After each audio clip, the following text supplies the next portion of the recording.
Welcome to the Autodromo Nazionale di Monza, and welcome to the latest race meeting in the World GT Championship. We're here for our second Enduro race of the season after a thriller of a 90 minutes at Belle Isle, Detroit.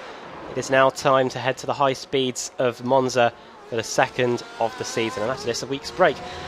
Well, everybody, welcome to the iRacing Esports Network's coverage, or Apex Racing TV's coverage on the iRacing Esports Network. Hope those of you in the UK are enjoying your bank holiday. It has literally been a scorcher here. We're hoping that we're going to see similar high temperatures out on the track. And alongside me in the commentary box to cover it all is Sam Fitzpatrick. Sam, I hope your bank holiday's gone all right as well. And yeah, looking forward to this one. Yes, I'm certainly much the redder for it. Oh, definitely.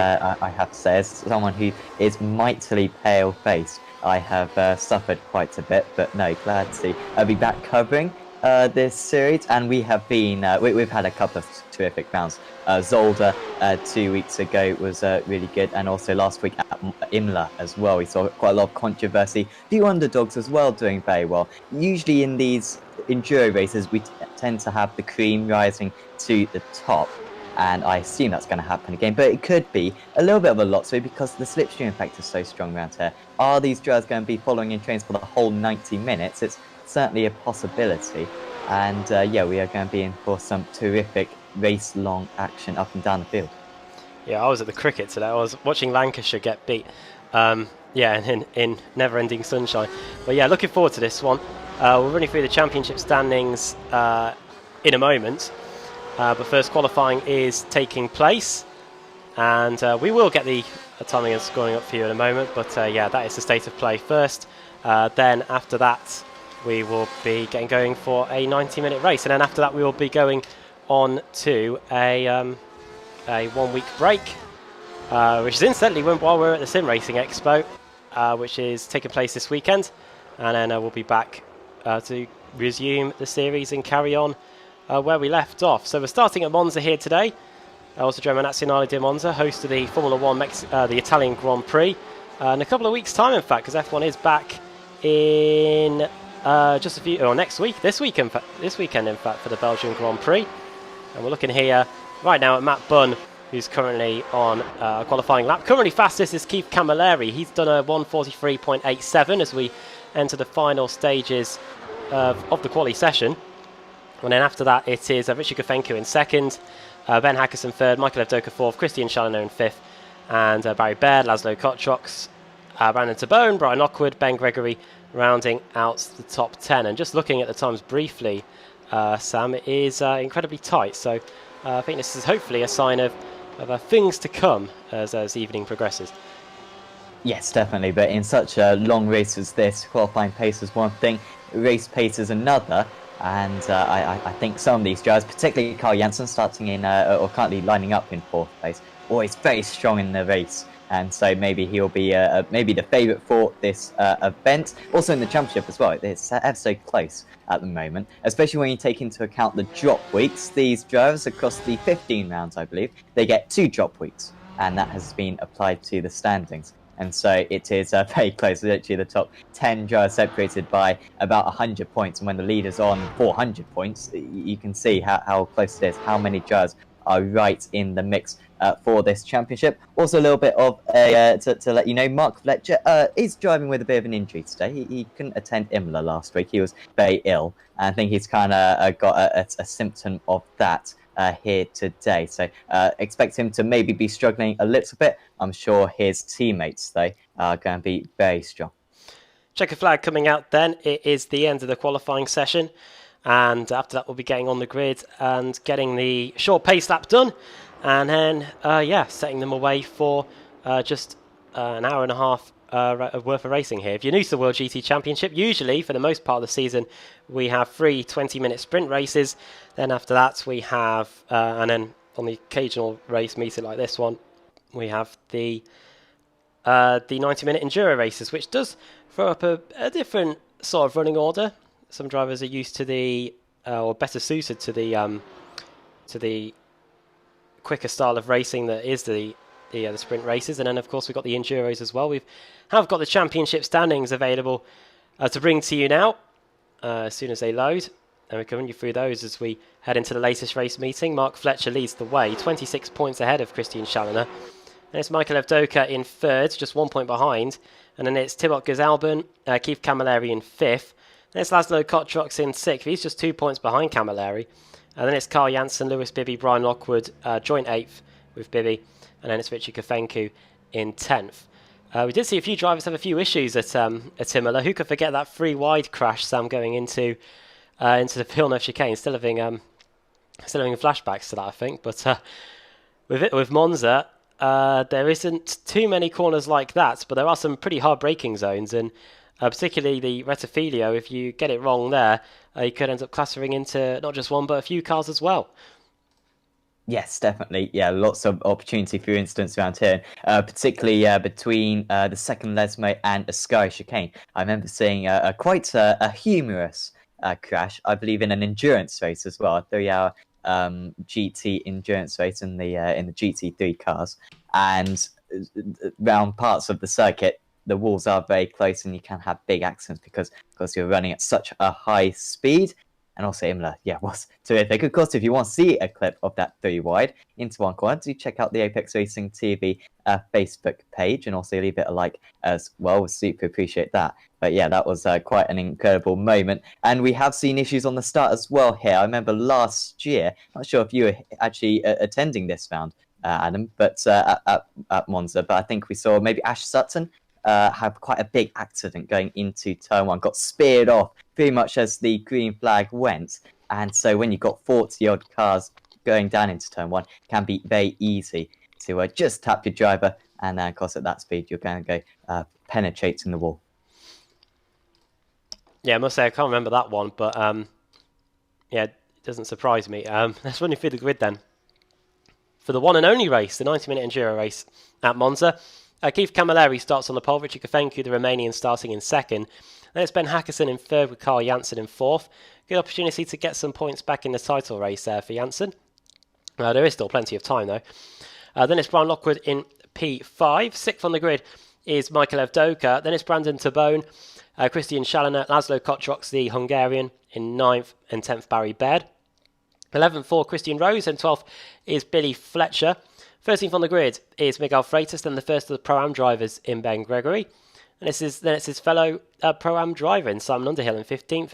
Lewis Bibby 16th, then Ross McFarlane, Steve Baxter, Pete Howard in P19, and Dave Baker in 20th. 21st place for Nicholas Helm, then Ben Palmer, Mark Fletcher, championship leader down there in 23rd. Then 24th for Rich Warmingham, 25th for Daniel Kraft. He's only 1 second away from the pole time, which shows just how close it was here in the field. Then after that, it is Pete Newman in 26th, 27th Matt Bunn, 28th Chris Wood, 29th is Mark Woodhouse, and 30th Sharon Kaiser.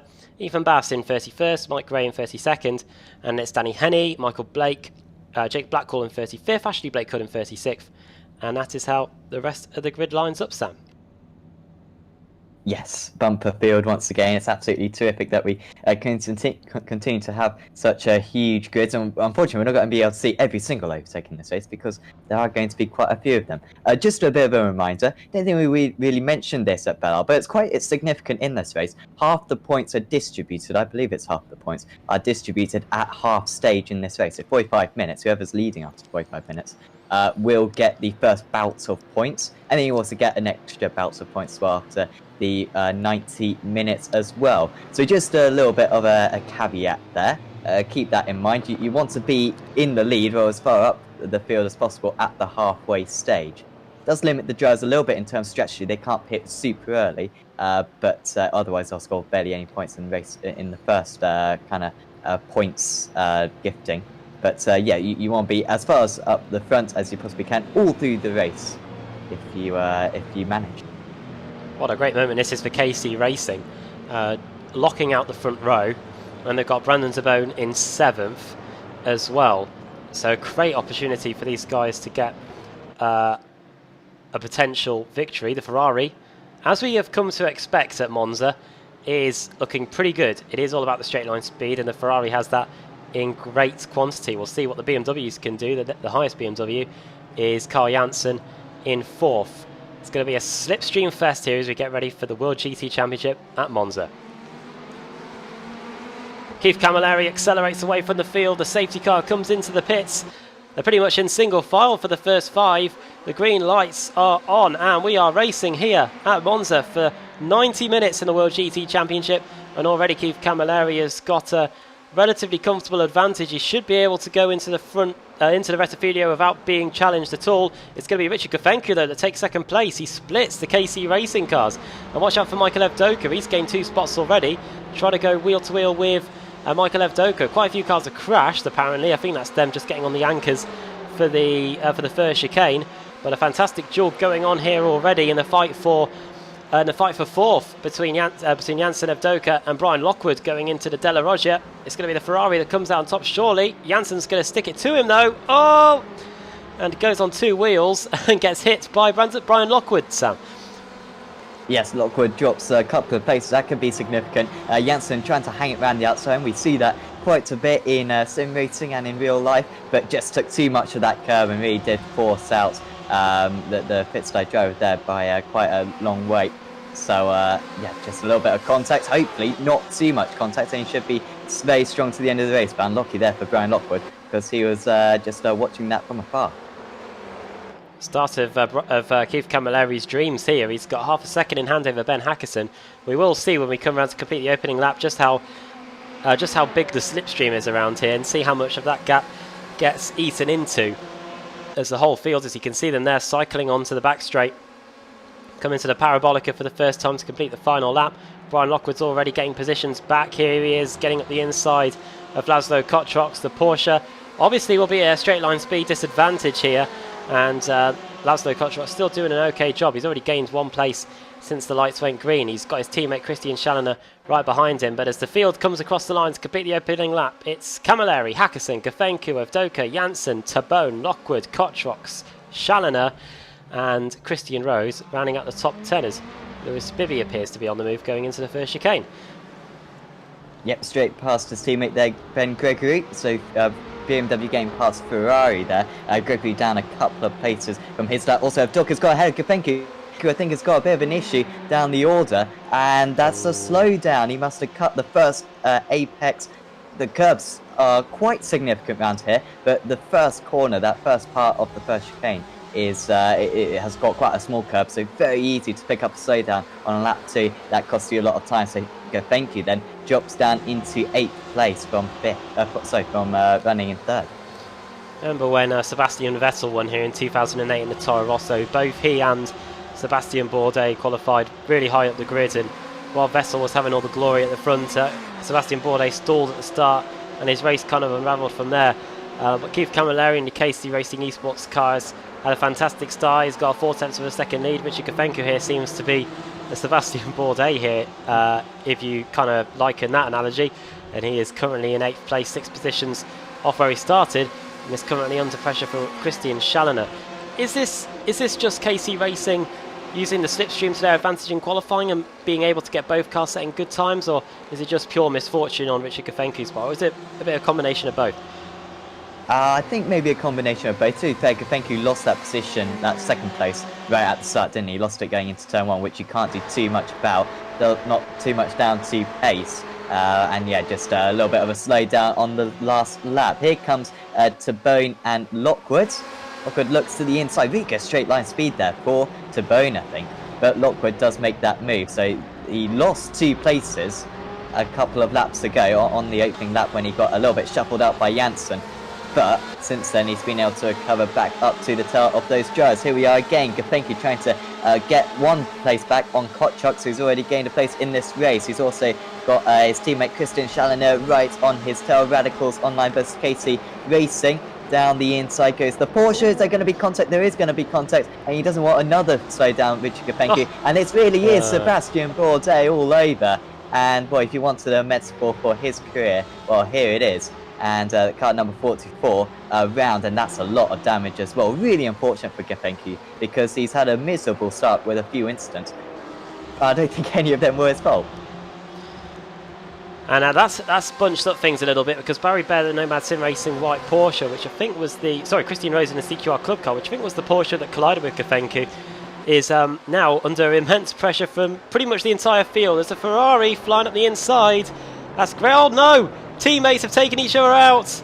That's the last thing we wanted to see. It's Barry Baird in a Nomad Sim Racing white car trying to get him on the timing. There he is.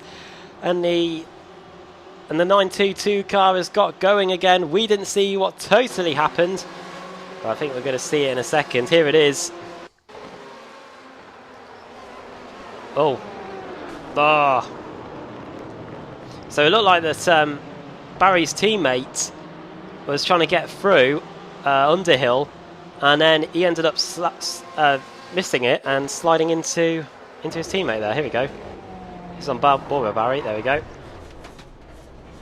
Not much you can see from his vantage point. What about Underhill? Here he goes, up the inside, hits the Porsche, locks up the brakes. You can hear the revs die at that point.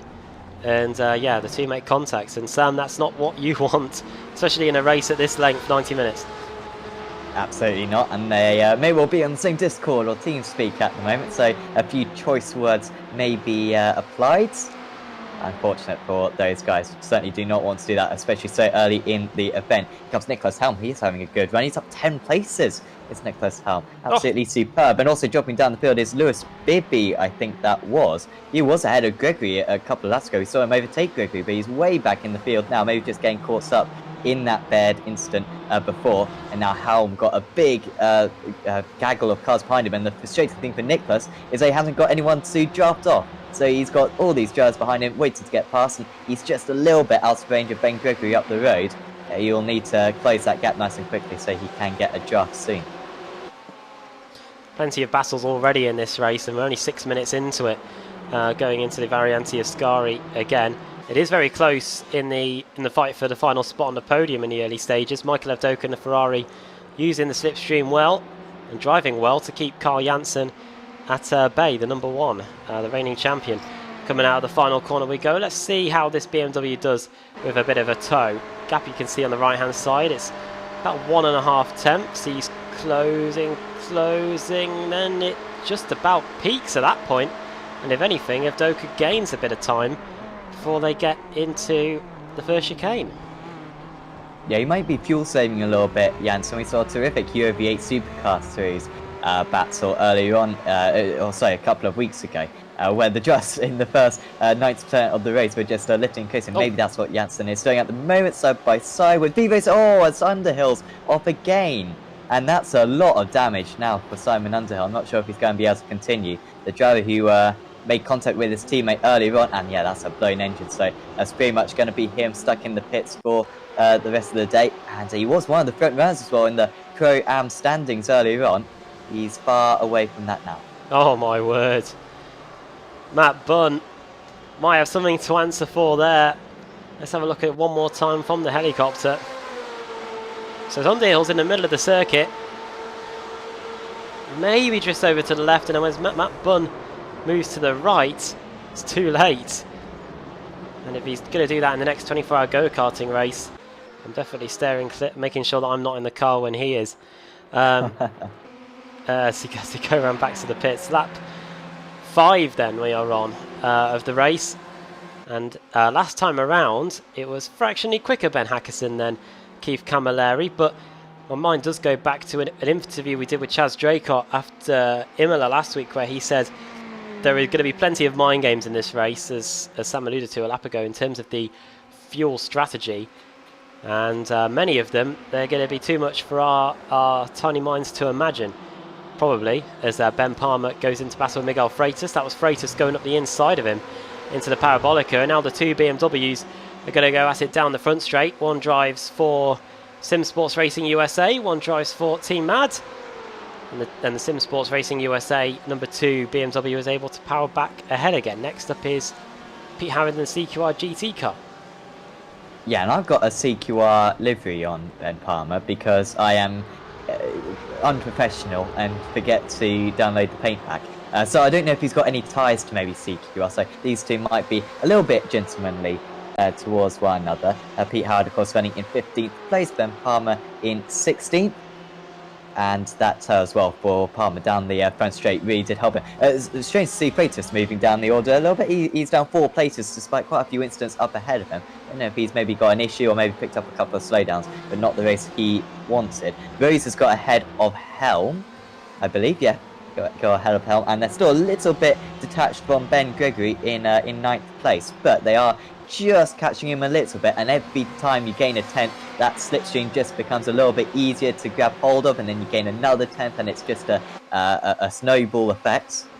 I must say, if we had some snow in the UK right now, that would be much appreciated, and as well in Italy, I imagine.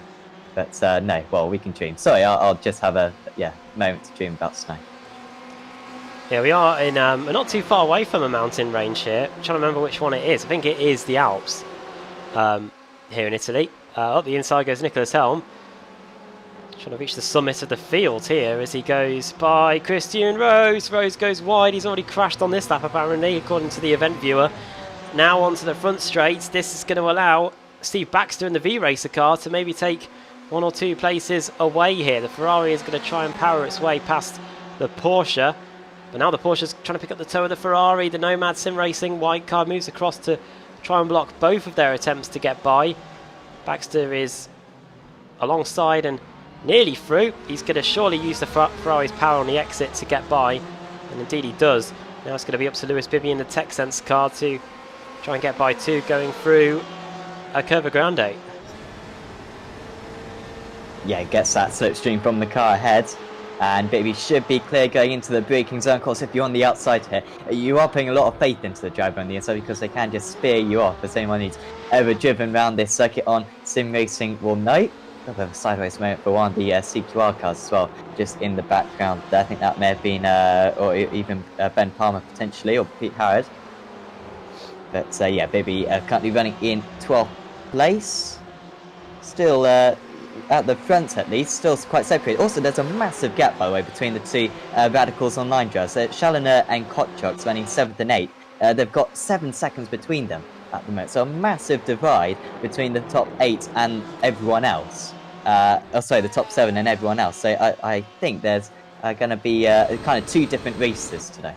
I was just going to see if there was an explanation for it, but Christian Rose at this point was already quite a way behind, and the reason for him losing the place was because he took the Nico Rosberg line through the first chicane and got back out again in 13th place. There you go, losing the position to Lewis Bibby. So that was Ben Gregory at the time. He's now lost a few positions since then, and now Baxter is under pressure from the BMW coming across the line. And it looks like Nicholas Helm at the same time, there you go, is about to lose a place, or trying to gain a place from Ben Gregory, and indeed he does. So 2 overtakes happening at the same time going into the Rettifilo. Yep, and now Gregory needs to make sure they try to stay in the slipstream of Helm. That'll certainly help him, and yeah, we'll maybe be able to drag him away from his teammate in Coke. Because there are quite a few drivers, and of course for the Pro-Am win as well. At the moment, we've got Ben Gregory actually leading the way, and he's quite a long way ahead of the next Pro-Am. In fact, the next Pro-Am, at least from what I see, is Chris Wood. He's all the way down in 21st position, so some 10 places between the 2 of them. I don't quite know what's happened to all the Pro-Ams today, because it's usually mega competitive at the front there, and Gregory is only about 5th place in that championship. Yeah, it's relatively evenly matched in the Pro-Am fight, but if we can look at that now, let's have a look at, here we go, this is Ben Gregory, and we can filter by just the Pro-Am class, so we can see how just that category is doing. There you go, it's Gregory leading the way, then it's Chris Wood for Team Mad in 2nd. I am doubtful about that. I know in the BSRTC he's a pro, but as for the World GT Championship, not too sure. Then in 3rd, it is Danny Henney. Then it's Woodhouse, and then Blackhall, and then Bass in 6th. So that is the state of play in the Pro-Am category. As in the overall fight, Gregory is now trying to take 9th place away from Helm over the line, and Christian Rose is trying to get some positions back, starting with the former Club Series champion in the Kia, Pete Howard. And it's an emotional moment, or emotional week for the Kia, Sam. it's the final week before it's set to be usurped by the arrival of the new Audi TCR car. Absolutely, and safe to say that will be the last time a lot of the drivers ever step into it. Maybe some of them will have a tear in their eye, some of them will have tears of joy, I must say, because that car is a little bit outdated, but of course great for iRacing to bring in the new Audi RS3 TCR car, a proper touring car which we've been asking for a while, and certainly do check out iRacing site for all the videos on that, and also the iRacing YouTube channel as well for the trailer. And Danny Henney off the circuit, car number 24, and look at that, he loses what, 6 places all in one. I might even lose another one to a Team Mad driver just behind. So unfortunate there for Henny, and that's still going on in front of him, so I think he might be able to retaliate in the next couple of corners. God, this is a titanic duel, and as you can see from the graphic, it's for 23rd place. Blackhall, then Woodhouse in that red Team Mad car, then it's the Brittech Simsport car driven by Bass, and then it's Warmingham, and then Barry Baird, who's down the order after the wreck at this very corner. Oh my word, how the bit did Bass hold on to that? He's somehow managed to, and now he's really under pressure from Rich Warmingham here in the XVR Sim Racing car. A lot of BMWs in this fight, as you can see from the timing tower. 4 of them all embroiled in this battle. And watch out for the Nomad Sim Racing Black. Oh, it's not him. It's the Simmortal Smile Time car driven by Michael Blake. He's right on the tail end of this and is trying to get a spot here onto the front straight. Yeah, unfortunately, almost too good an exit from the Parabolica meant that he didn't have the slipstream with the damage that he seems to be suffering from. Just loses that momentum. But it's constantly overtaking. If you're not being overtaken, then you are pretty much overtaking. Around the outside there goes the 24. And alongside Henny gets jobbed out again. These BMWs, they build them strong, no doubt, but when you're racing against about 4 of them, you haven't really got much of an advantage. Al's in the lead. It's really closed up. Abdok, I thought, was getting quite detached from the top 2, but actually the top 2's pace must have just dropped down maybe a little bit. To be fair, Abdok and Janssen have been very quick, throwing Lockwood as well in 3rd, 4th and 5th, and then being able to close that gap. And now that they're in the slipstream, it's pretty easy to stay in line with one another. And no doubt it's Camille who's got the worst of the deal at the moment, because he's got no slipstream whatsoever. He's saving no fuel. He's having to use his tyres just to set the pace. And yeah, I'm sure he will not be enjoying that at the moment. But at the same time, it is probably the most secure place, because a mistake when you're running in 2nd place can all of a sudden ruin your chances. It's a forecast scrap now, because Carl Janssen has joined on to the tail end. Can he get by the Ferrari in front of him? He's really closing up on Evdoka, but as you can see, he lifts and coasts going into the first chicane. Just behind us, Laszlo Kotrox isn't doing any of that. I think he's just got by Christian Challoner. He had a healthy advantage by the time they got to the chicane, so not too sure what have happened to cause this. Running on board with the Hungarian in the Radicals Online Turn Racing car. His teammate is in front of us. Are we going to see any brake lights? Are we going to be seeing any signalling to go by? Looks pretty orchestrated to me. Meanwhile, one thing that wasn't orchestrated is this crash here for Mike Gray that I think we're about to see. The Ferrari isn't looking too good at this moment in time. On the brakes he goes, clips the grass, goes for a spin across the middle of the field. That is very shades of Hakkinen in 98 here, and that's where Alonso spun in 2004, and Vettel last year. Does a bit of a J turn, I think that still qualifies. Maybe a capital J, and then a swish at the end, and gets going now. Instead, he's only in 32nd, but he's where he started though, so he hasn't lost anything in that regard as we rejoin the battle at the front. Yep, all these guys seem quite content with where they are, because they do want to get to the front by the end of the 45 minutes, like I was saying earlier on. Half the points are distributed at half stage in this race. The rest of them are distributed right at the end of the day.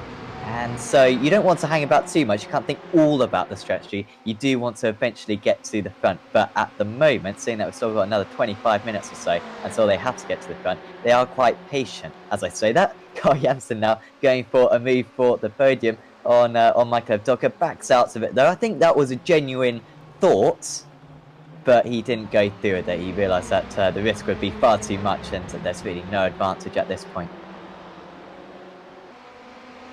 No, indeed not. And once we get to the pit stops, we might see a bit more of what these guys have in their hand in terms of their cards to try and win this race. And now we're almost getting to the point where it's a 5-car train because everybody's too scared to overtake each other. If Keith Camilleri had his teammate to hand, or a teammate to hand, he might have been able to have orchestrated it at the front so that he's not having to pull everyone around, giving them a tow, and he might have been able to pick up a bit of slipstream and save some fuel himself.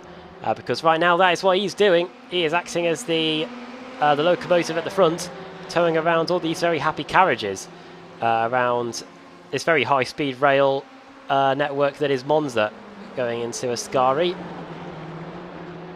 And it's a Ferrari 1, 2, 3 with BMW 4 and 5, Porsche in 7th and 8th, and they're the lowest manufacturer in the field at the moment. So I think a few of the drivers in the Porsche knew that this might not be the race racing for them, and these lots still won't stop battling. Sam, it's Richard Warmingham, it's Mark Woodhouse, Ethan Bass, and Barry Baird still duking it out over 24th place. If this was any other race meeting, we'd probably say this could be a crucial fight for the reverse grid.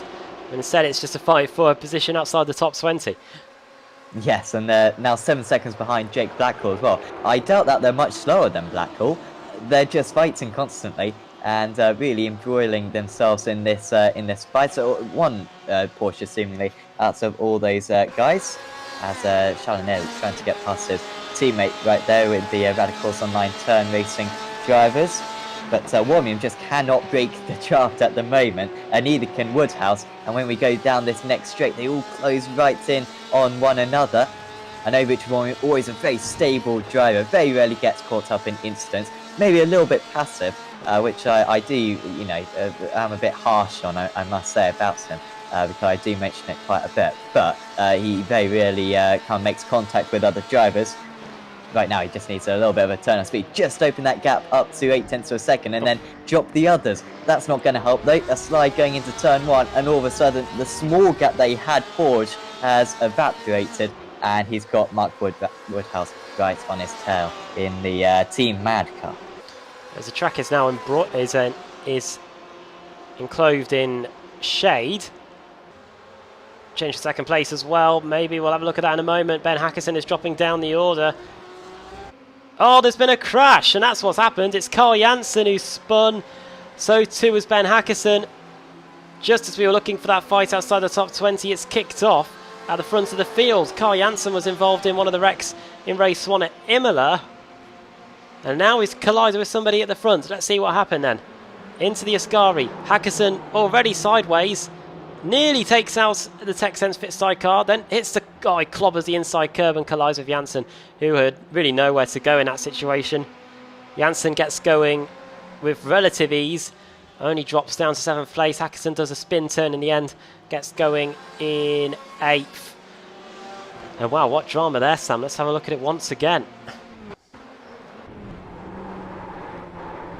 Yeah, unfortunately, I couldn't quite. Oh, actually, no, I can now see what happened. And yeah, Hackerson just a bit offline, and yeah, into Janssen slightly. Shame for Hackerson there, because he seemed to really be cruising. He looked absolutely terrific. He was in the best position possible, 2nd place, comfortably in the tow, and then just makes a strange mistake like that, and it cost him dearly. And all of a sudden, it's, well, is it a 3-horse race perhaps for the race win? Brandon Tabone gets promoted up to 4th place, but all of a sudden, Camilleri and Evdoka as well, they've got to up their pace, because if they are quick, they might be able to stay ahead of Hackerson and Janssen to the end, as Hackerson as he had another off. And this is the 2nd time then that a driver from 2nd place has had a mare and is out of the race. That is not Ben Hackerson. This is Ben Hackerson into the... Oh, wow. Oh, wow. Vitali Petrov, Malaysia. That takes me back to. So it bails out. Oh! Much injury to the car and probably to his lower back, I reckon. Yes, shattered pelvis springs to mind, I reckon. One driver that isn't worried about that is Keith Camilleri, who continues to lead. 0.8 of a second advantage over Michael Evdoka now. So some breathing space at last. And those cards that we were talking about, that the drivers were probably keeping close to their chest before this all kicked off, have now been thrown up in the air. Because Lockwood is now in third. Brandon Tabone, there he is in fourth place in the Casey Racing Esports car. He might be able to act as a wingman for his teammate in a minute. We'll have to wait and see on that. Then it's Laszlo Kotrots, Christian Challoner, and a resurgent Carl Janssen, who's trying to get some of the positions back that he lost really through no fault of his own, as the BMW chases down the two Porsches. Yeah, and this will be interesting to see what Janssen does. Will he just stick in behind, stay with the slipstream, or will he feel as though he has to go and catch up to the drivers ahead? I do think Janssen, he's usually the fastest driver in these races. Maybe Monza is such a Ferrari circuit that maybe he's not today. But I do think he probably has maybe a tenth of a second over these other guys. So if he can get ahead of these guys and put in some clean laps, might still be able to catch up to the guys ahead. But of course, at the same time, he could stay in the slipstream, have a mega long first stop, and that might bring him into contention when he has a bit of extra fuel at the end of this first stint. So it will be interesting to see what Carl does against these two. Radicals Online Turn Racing are definitely playing by the safety in numbers tactic here. You can also see which drivers have got the best I rating, the best safety rating actually. No, that's what we're seeing there, I think. Oh no, is there I rating? Yeah, that we can see there. See who has got the best. Challoner in 6.6, Janssen 8.2. I think out of the top 10, that's out of the top 20. That's probably as best as we're going to see. But here they go across the front straight, then to start another lap. Kotrox is going to get passed by his teammates surely here, or are they going to lift? Hard to tell there as they go into the first corner. One thing I haven't noticed is that in this GT Porsche now, we do have the F1 style steering wheel.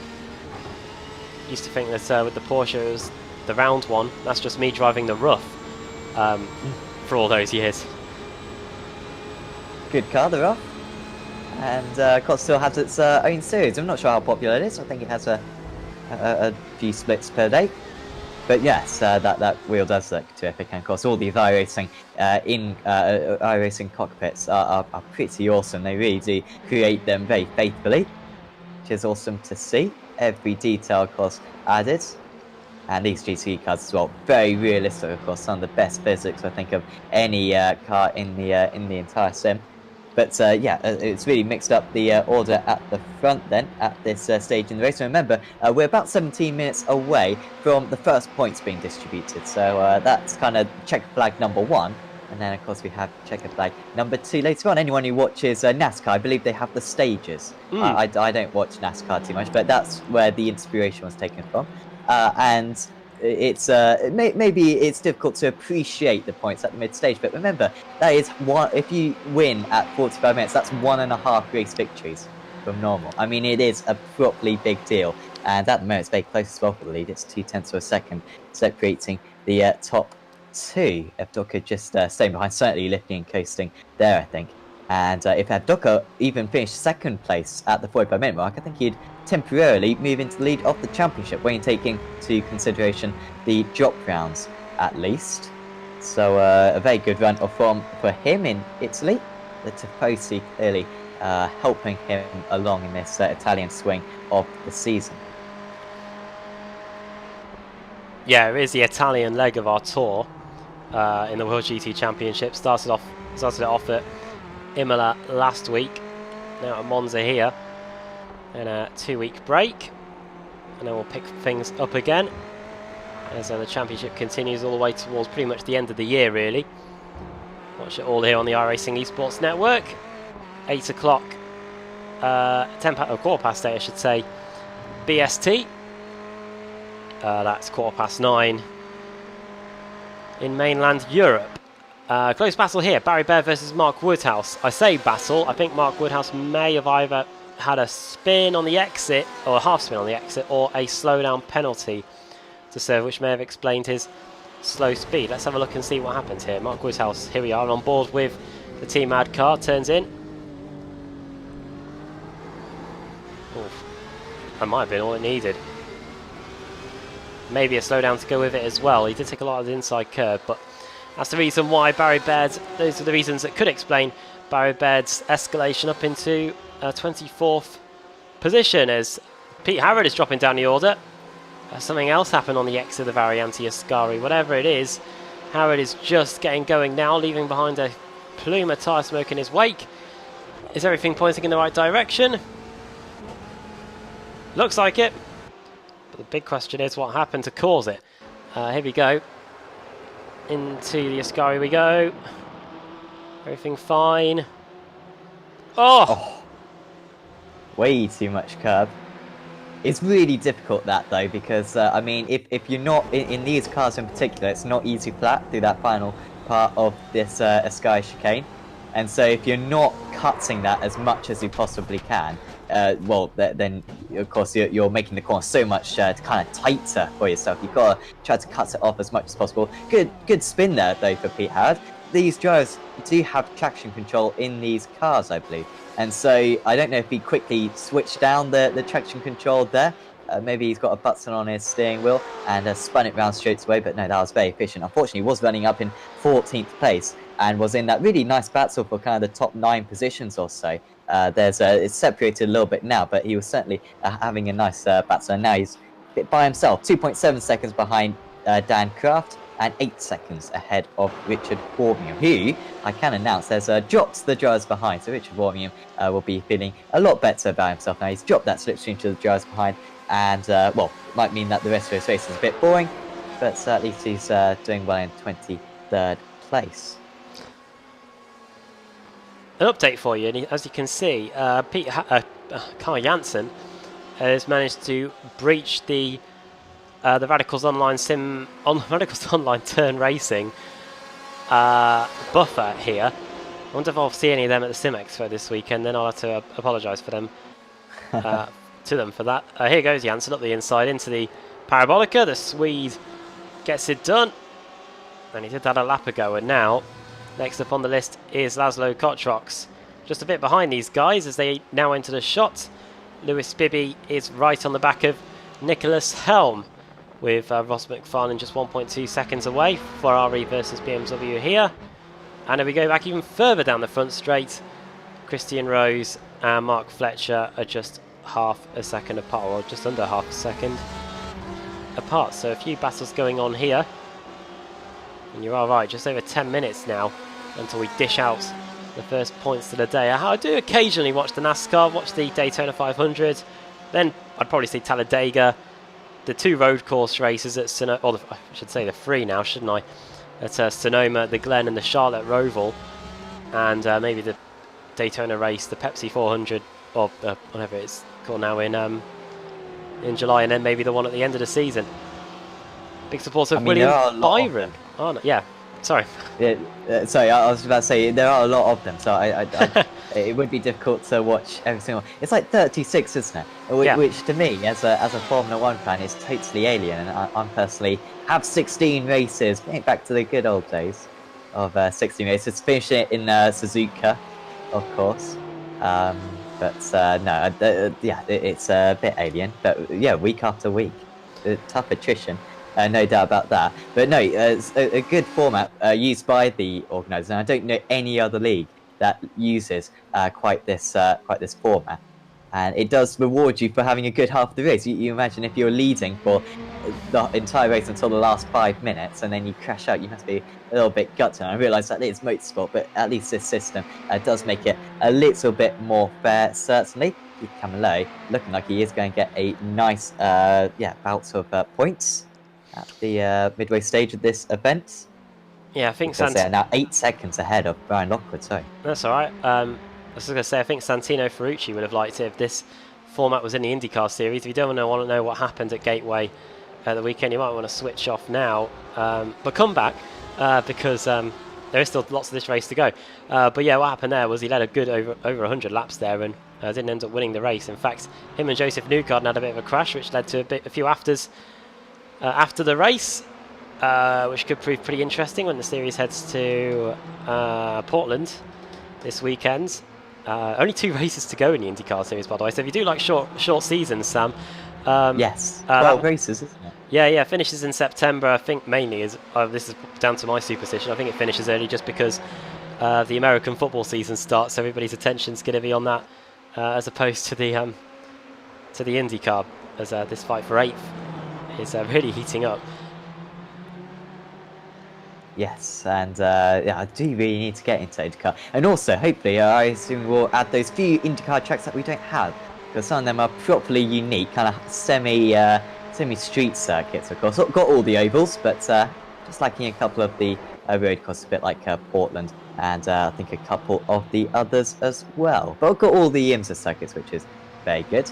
Nix's helm, yeah, absolutely deep in this battle. Lewis Bibby's managed to get to the top of this train. I was saying earlier how we kind of got 2 different races today, the top 8 and everyone else. And there is still an 8-second gap between 7th and 8th places. Bibby at the head of this kind of race number 2, if you will.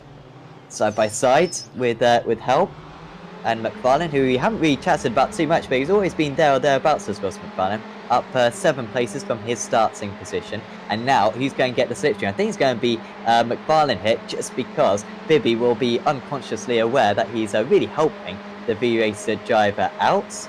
To the outside goes Helm. This is going to be brave, putting so much confidence on the driver on the inside. Almost comes across a little bit there, Helm. And in the end, it almost comes across as McFarlane, and in the end, Helm gets ahead. So a little bit of a tangent, but I saw a poll earlier on another series that we cover, and it is remarkable how many people use 3 screens now. 3 screens or VR. I think it was something like 80% of them use one of those 2 rather than a single monitor. Which kind of shows in those situations the drivers are that much better than they would have been a few years ago, because if you're on a single screen and your field of view isn't very large, you have no clue where the driver is alongside you, apart from maybe your sound and your spot sight. Yeah, when I was at the Sim Racing Expo last year, they were really trying to promote the world of curved monitors. I've got one here in front of me. I haven't used it in a sim yet, though, apart from obviously the broadcasts as Ross McFarlane tries to get past Nicholas Helm into Parabolica from quite some way back. Nearly caught the Nomad Sim Racing white car unawares. I'm not sure if you're allowed to do that, but they do it anyway as they cut across the white line over the timing line and then back onto the front straight. I know a few series I know will really frown upon that, but either way, into the first corner. McFarlane gets past Helm. Oh no, Baxter hits him and then spins out himself and then gets going again, but he hasn't lost any positions. What were we talking about just before that? Oh yeah, monitors. Yeah, haven't had a go with the curves monitor yet in the sim for an actual race myself, but yeah, it might be interesting, because the last time I ever did a race on iRacing, it was just with a single monitor, and field of view was at a premium, probably why I crashed into everybody. And I think if I returned to the BSRTC, I'd still have a few back of the grid penalties. So I mean, if you were commentating at the same time, it could be excused you struggling slightly on the circuit. I mean, we've never tried that Apex Racing 2, but certainly a bit of potential. Guarantee that can't happen in real life.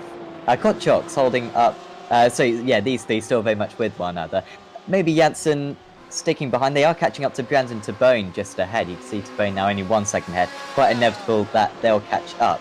Brian Lockwood as well, just a little bit confused what's happened to Lockwood's pace, because he was looking mega fast earlier on. He was in 5th place, closing in on the top 4. He got to within about 2 seconds of the race lead. And I don't know if he's maybe had a slide and overheated the tyres, but he's just been dropping back constantly ever since then. And all of a sudden now we've got a relatively close battle between 3rd, 4th, 5th and 6th and 7th as well. All closing in on one another. We've also got a really good battle as well between Christian Rose, Mark Fletcher, Dave Baker and Billy Fletcher. Those drivers running between 14th and 18th places. All very close between those guys.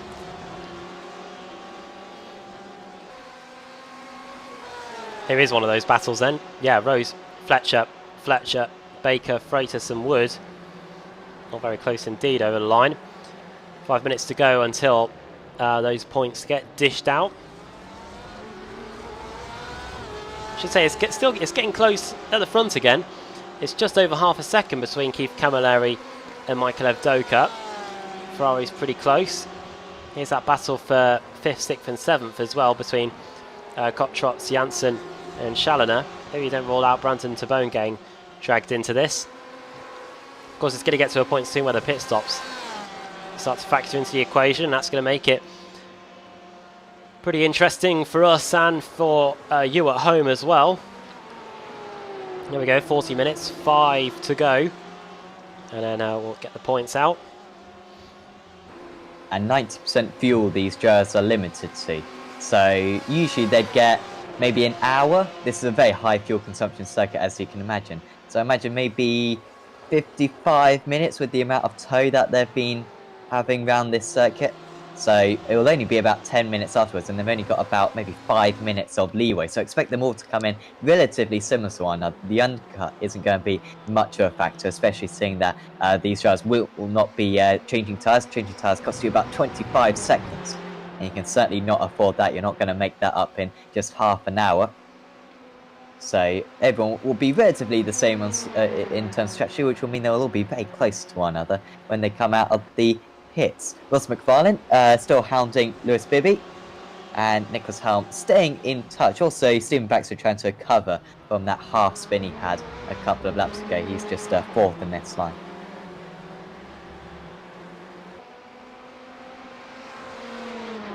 BMW v Ferrari then through Curva Grande in a fight for 8th place. Let's see if McFarlane can get it done into the Della Roggia. Decides against it. The second chicane isn't the most easy place to get an overtake done. Can often lead to a bit of contact just because it narrows down so much on the exit.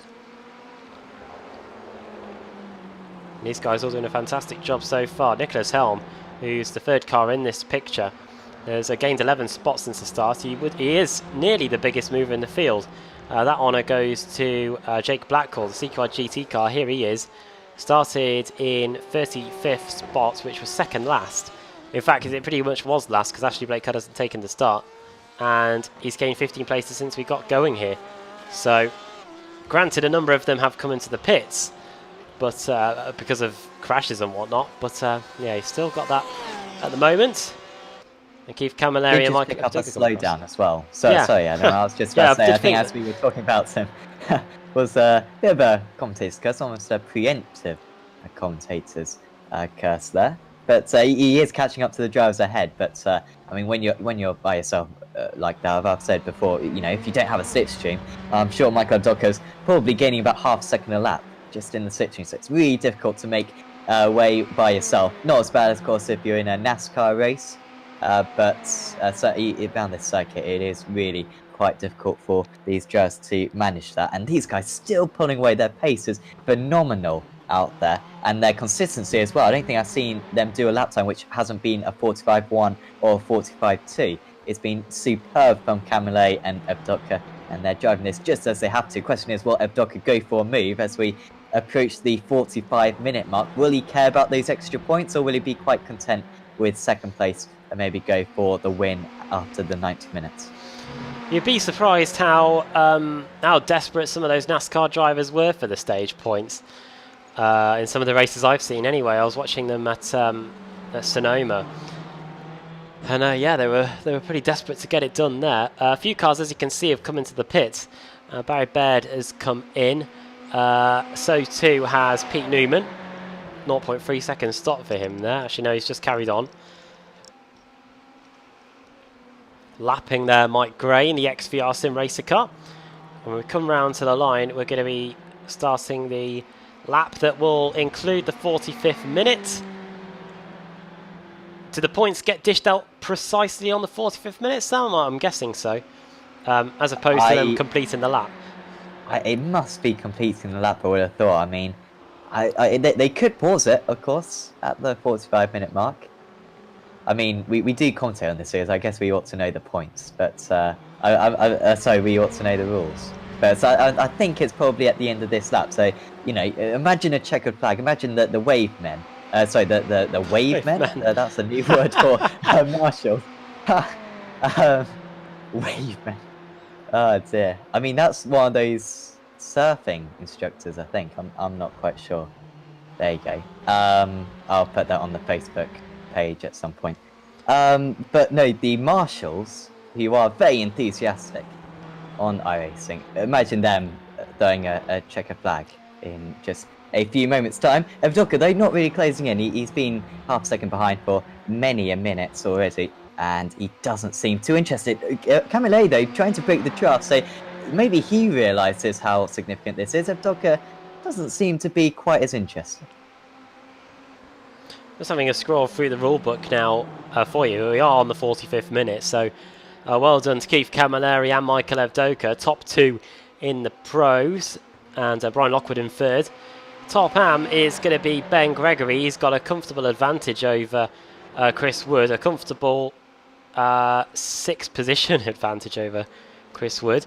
And yeah, top team Casey Racing Esports, which I'm sure they're going to be very, very happy with as they come out of the final corner.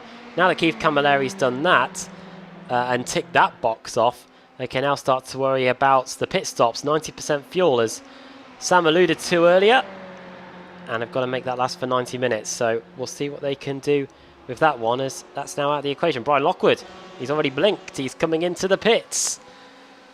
Undercut perhaps, or maybe just to get the fuel in. No need to worry about the tyres, I believe, as he comes trundling down the pit lane now.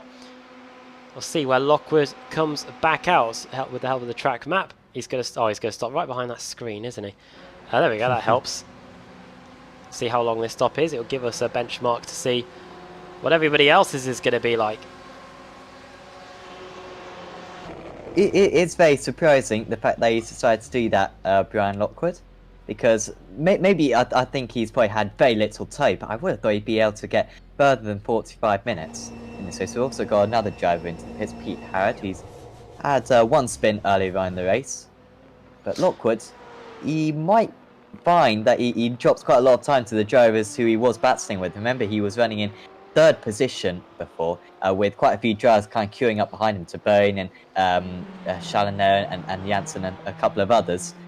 And he may well lose his position to them, but maybe he knows something that we do not. And he will sail into the race lead. Not quite sure, but I mean, certainly he knows what he's doing. Must be the best strategy for his race. 27.1 seconds, is that to be expected at all, or was there some penalty that we might not have seen being added there? I think that should be right. Yeah. They are adding lots of fuel, I think. So. Oh, cool. Oh, yeah, they've done fuel it for 45 minutes or so. Now they've got to get through the other 45 minutes. Battle for 7th then, between Bibby, McFarlane, Helm and Baxter. It is also very close between Camilleri and Evdoka. Might have to cut to that, actually. There it is. Into the rest of Filio again they come, and car 26 staying ahead of 989. What about Janssen? Over the line he goes. He's already got past one Radicals Online Turn racing car, and it looks like he's finally going to pull the pin and get by the other one into the first corner. The reigning champion gets it done. Ben Gregory, top pro-am, into the pit lane. So too Christian Rose, so too Chris Wood. Few cars in the top 20 coming in on this lap. It does mean that Jake Blackwell takes the lead in the Pro-Am category.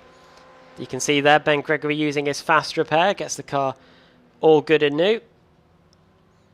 And we'll see how long those guys' stops take by the info at the bottom of your screen as we rejoin the fight for 7th as Bibby batters the BMW over the curbs. And the BMW looks like a car that might just be a bit more tolerable to the curbs than the others, Sam. Might that just be because of its insane size?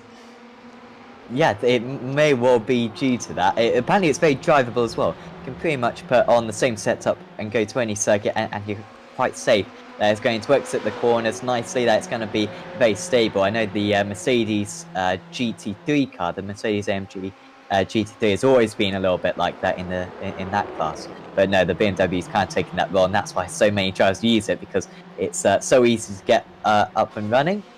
The Ferrari, meanwhile, a little bit more temperamental, I believe, and the Porsche as well, maybe in the middle of those cars. Unfortunately, no Fords out on the field, I believe. Certainly haven't seen any, even though it's a terrific car. As Evdoka goes for the lead, he leads this race for the first time. And he must, well, I guess that just means that they're coming in for pit stop soon, and he may as well get track position. Indeed, yeah, for the first time, a KC racing car is not leading the race. I will have to come across the line first and confirm that for us, because obviously the lap charts don't do everything in real time. Bibby, Baxter, Palmer, Fletcher, Freitas and Blackhall all coming into the pits on this lap. So that fight for 7th has been broken up a little bit. It's now Ross McFarlane in 7th, Helm in 8th, Fletcher 9th, Mark Fletcher in 9th, and Dave Baker running out the top 10. I mean, oh, hello, Fletcher's missed his pit box, and that will cost him a bit of time, as he has to get the car repositioned in the box. A lot of cars taking fuel, as you can see on this lap. Even more coming in. Gafenku, Blackhall, Billy Fletcher there going, no guys, wait for me, please. As Bibby and Baxter now emerge ahead. Fletcher still hasn't got going. He's been in the pit box, finally gets going. And even though Bibby and Baxter were in the pit box for only for longer, technically, 29 and 30 seconds compared to Fletcher's 26, it was those extra 5 and 6 seconds to get the car in the pit box that cost him dear. Yep, so disappointing for him there. And is Evdoka going to come into the pits? He is. So, you know, I clearly was wrong. I thought these drivers would be able to go a bit further, especially Evdoka, who's been in the slipstream for this entire race. And yet he's had to pit at the 50-minute mark. Really shows how marginal these drivers are with fuel. They've literally got 5 minutes of leeway where they can pit. Evdoka's teammate, I think that was Ben Gregory, just pulling into the pits as well. So he's going to be ahead then. As long as they're close to one another, that's what we really want. As long as they're within a second of one another, they will inevitably close back in because of the draft. Janssen and Challener, by the way, had stayed out, so they've managed to save a lot of fuel. No surprise that Janssen's been able to do that, because BMW is always very strong with fuel, and Challener as well staying out. Now, Evdoka still stationary, usually about 25 seconds at his pit stall, and he is still ahead, but the gap barely changing whatsoever. I think we're going to have a race right to the checkered flag between these two drivers. Carl Janssen, yeah, well, we need to see what he can do as well. Obviously, he wasn't near these two earlier, but we've seen in the past how good he can be with strategy, and he might be able to use that to get ahead. These guys are definitely ahead of Brian Lockwood, who is only just coming into the Rettifilio chicane now, so he is quite some way behind. In fact, if we look at the intervals, sorry, not the intervals, what was it, the gaps, you can see there, 37 seconds away Evdoka is from the leader, but it's about 13 seconds back to Lockwood in 7th, so that is a lot of time for Lockwood to try and make up in the remainder of the races. Here we are with Carl Janssen leading the way. Behind him is Richard Gafenku, who is a lap behind. And here's the reigning champion now going to dive into the pits. The answer to that is yes. Stop for the cone. Hopefully that was enough. You never know with these things. We'll wait and see, because if you speed on entry into the pit lane on iRacing, you do serve your penalty when you get into the pit box. So we'll see whether it is a conventional stop or not. And Dave Baker, who is in 3rd place right now, could be about to take the lead. Indeed he is, because he's not coming in. Christian Challener has. He was in 2nd place. He's coming to the pits too. And now we've got to play a waiting game, Sam, to see where Michael Evdoka is going to be. And he's going to come across the line now, I believe, to take the lead. Yep, and Janssen's still stationary. He wants to come out in 3rd position, ideally. 24.8 second pit stop, so maybe a little bit faster than some of these other drivers. He's still got a while to go down the pit lane, as Janssen. Now he is out of the pit lane, and he should just be clear. We're on board with Brian Lockwood. Tabone is going to be close to Challener as well, and in fact Challener is going to slot right in the middle of these two. Lockwood almost locks up the brakes.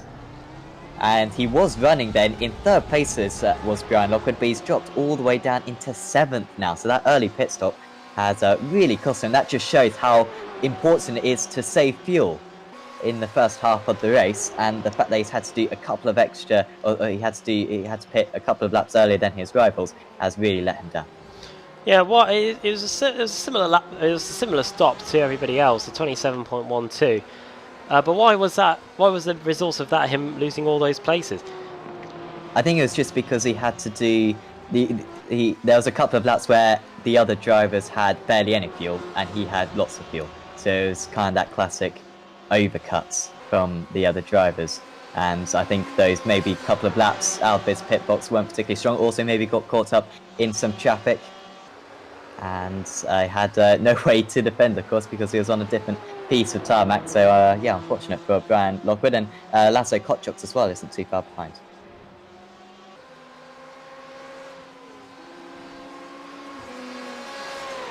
Look at this then. Here comes Lockwood. He's getting set to work straight away, trying to get by Challoner into the Parabolica. Up the inside he goes. Dave Baker has finally come into the pits. He might have just led the lap there. I think he did actually, even though he did come into the pits. But as soon as Lockwood gets by, the Porsche might fancy his chances of getting back by again. One thing that, well, looking at this, the iRacing pit stop crew don't do is clean the front of your car, because that looks a right mess going into the first chicane. Right up to the rear end of the BMW goes the Porsche there of Christian Challoner, who's gained 2 spots since the start of the race over 55 minutes ago. And a close battle here between Mark Fletcher and Ben Palmer. Ferrari versus BMW. BMW moving about a bit in a straight line as Dave Baker rejoins just in front of us from his pit stop.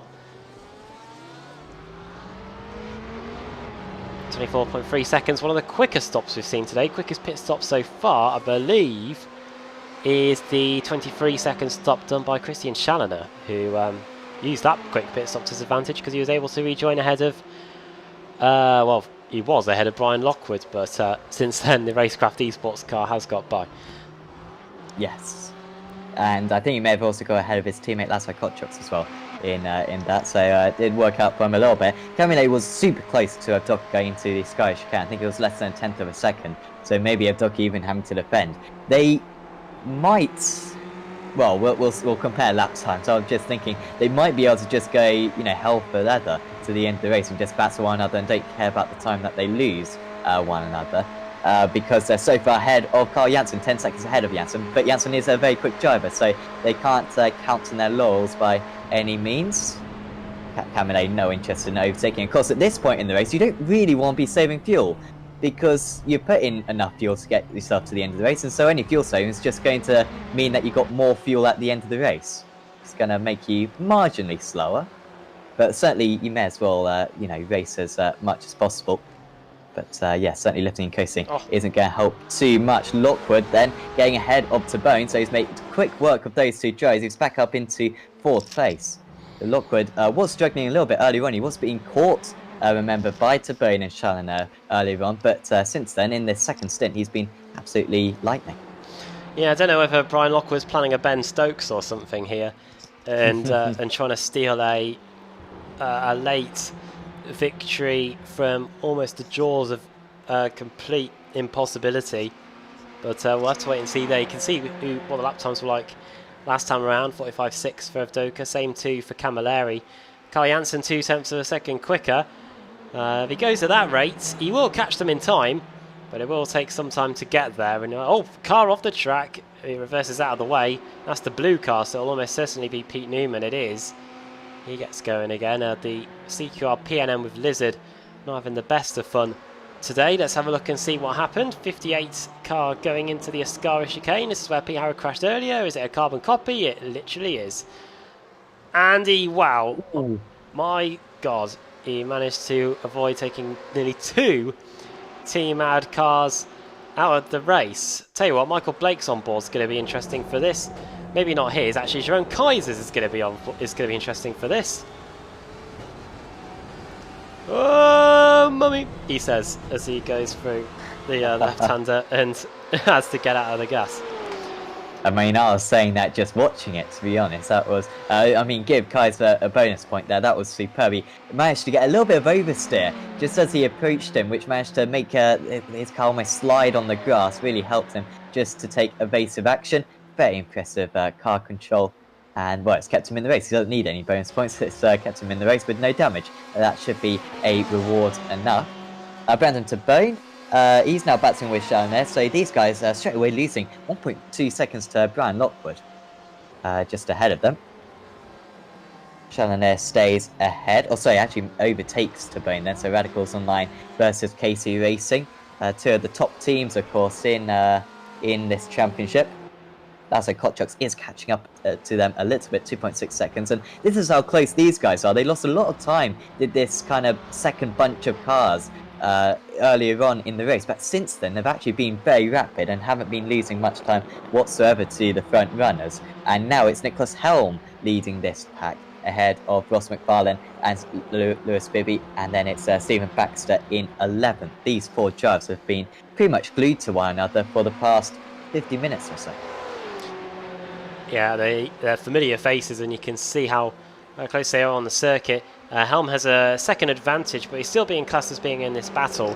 And then it's McFarlane, and 4 tenths per second behind him it's Bibby, and then another 4 tenths back to Baxter. Change for the lead, it's wheel to wheel down the front straight. Keith Camilleri has had enough of following Michael Avdoka, and the KC Racing Esports car returns to the race lead into the Resifilia. This is probably not the last we've heard of this, and with Carl Janssen lapping half a second quicker than Michael Avdoka on the last lap, it might not be that this battle for the lead can include two cars for the remaining 29 minutes of this race. Strap yourselves in, because this is by nowhere any means done yet in terms of the race victory, as we return to this battle for 8th. In fact, there's a battle between the Fletchers. Billy Fletcher getting by Mark Fletcher. Oh! Then he nearly goes into the back of Ben Palmer, going into Rettifilio chicane. I remember Mark Fletcher, of course, championship leader at the moment. I think today, certainly not himself, because he's had an injury. I don't think he's been able to practice too much, and he wasn't even meant to be doing this race, but really desperate to get out there.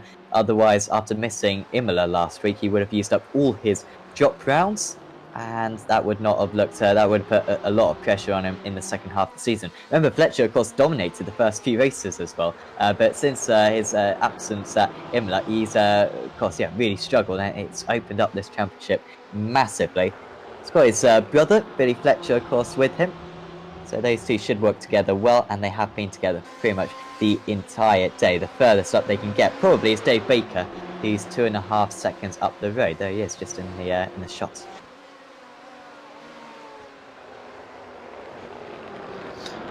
For the Ascari they go again, and Billy Fletcher looks like just as soon as he's got past his namesake, he wants to get past the Sim Sports Racing USA car. We'll keep an eye on the lap times at the front again.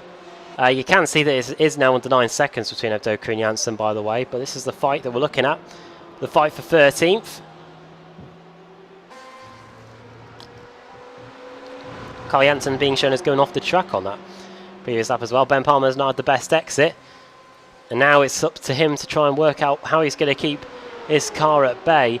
I'd say he's got the right idea, but he's got to remain alongside, and he isn't as they go into the first corner.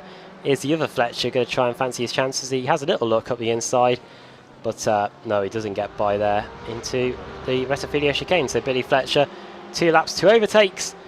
He's up to 13th. Dave Baker is next on the list. He's 2.2 seconds up the road.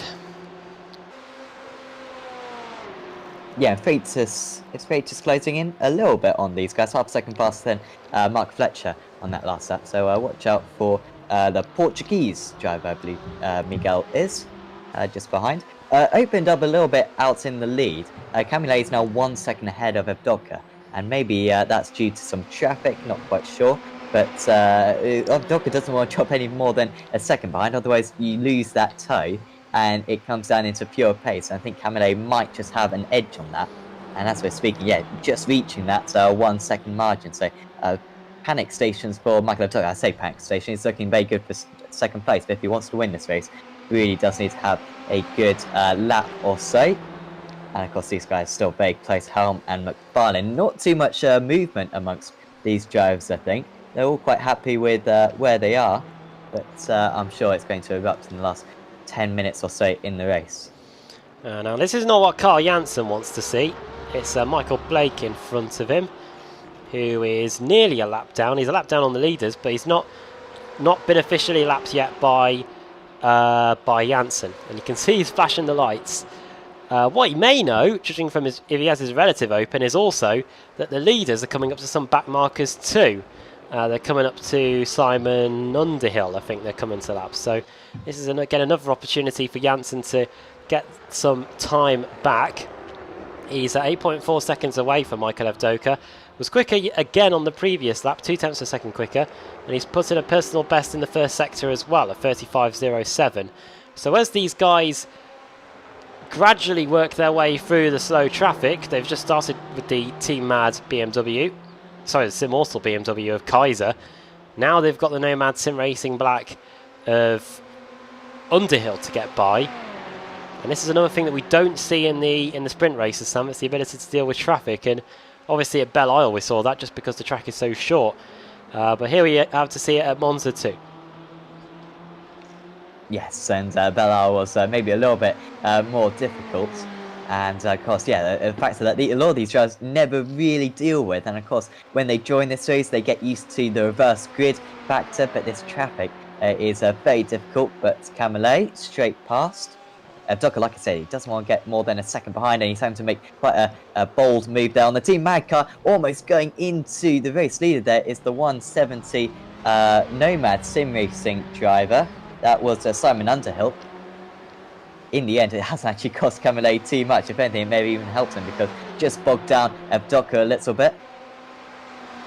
And now Kaiser sees an opportunity to get past Underhill. Needs to make sure that they don't outbreak themselves and go into the second place running Ferrari.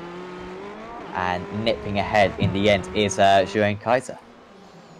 Oh, this fight comes to a head.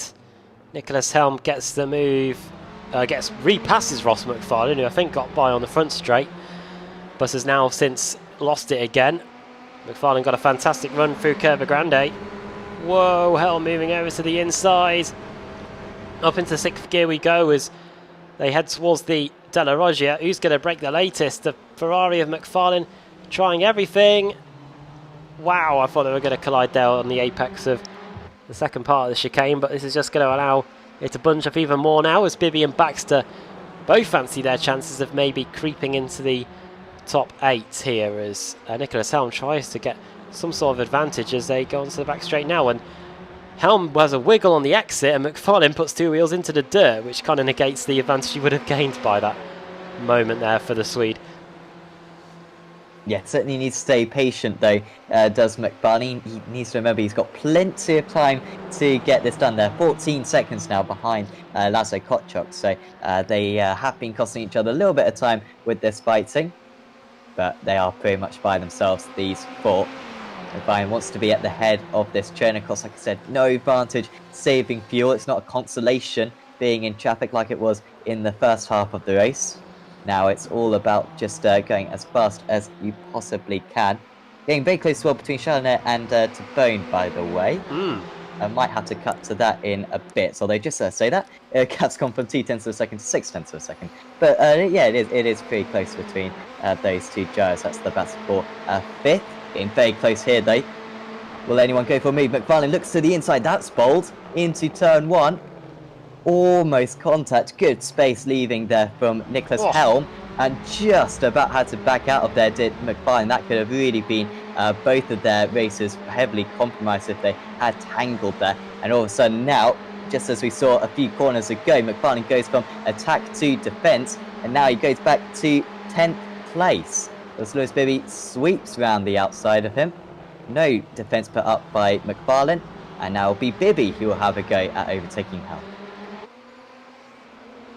Great fight this. Almost can't take your eyes off it. By the way, it's been a... Oh wow, the gap has gone up to 9.5 seconds between Janssen and Evdoka, so it might have been a poor lap by Carl because it looked like he was going to be only 7 seconds away at one point, so something may have happened on this lap.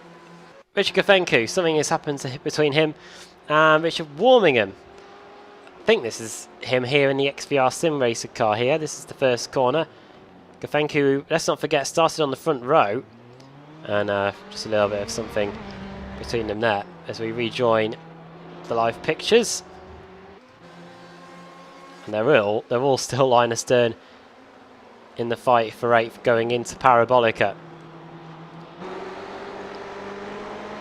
Big BMW behind us. Straight over to the inside goes Helm. They don't go over the white line like we've seen a few cars do here. Whoa, bump draft nearly. Our camera very nearly got destroyed there as Bibby in the BMW is going to come up the inside and get it done. McFarlane catches him unawares. This is what he did a lap ago and lost the position because of it. He's got his teammate behind him now, and all of a sudden that's allowed Bibby to get 3/10 of a second as McFarlane tries and tries, but all in vain, to get this place off Nicholas Helm. Yeah, every time he seems to go for a move, he just seems to be shoved off the circuit. Really disappointing for Ross McFarlane, but they are still in a 4. Wow, that was a lot of curves. Seemingly Helm's just struggling a little bit through the second part of that chicane, not very confident over the curbs. That may well just be due to his setup. And Bibby edging away, 0.5 of a second, but that's not nearly enough to break the draft as we head on to the kind of 3 straights and only a couple of corners. It just really helps you to drag yourself a lot closer. Out in the lead, I don't want to call this race off. But Camilleri is looking very strong. He's 0.2 of a second ahead of Michael Abdoka at this point. He's just edged that out. Some really strong laps from Camilleri. Got to about 0.8 of a second. And then since then, it's just been a couple of tenths every single lap. On that last 7 he pulled out by half a second. That might just be the final blow. However, a little bit of traffic perhaps for Keith Camilleri, and it could put up this race in the air once again, especially as we reach the last 5 minutes of this race, where the lapped drivers will not be particularly happy letting the leaders past.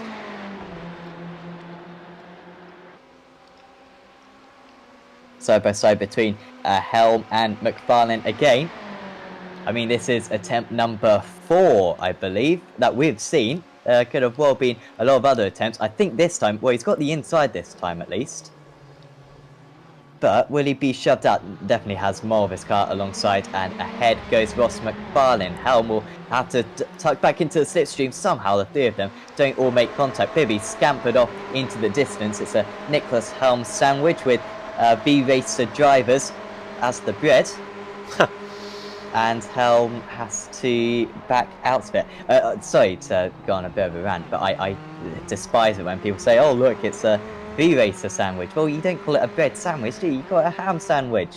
So it's a Nomad Sim Racing sandwich with B-Racer as their bread. Sorry, I just had to vent that. Yeah, I don't think that's on the menu in Subway. Oh no, what's happened? Carl Janssen spun at the exit of the Sky for the 2nd time today, and that's killed off any chances of him finishing on the podium. Almost certainly. It looks like he might have collided with a back marker. Let's see how it all transpired. Oh, no, no. Well, he hits the curbs on the inside. Oh, wow.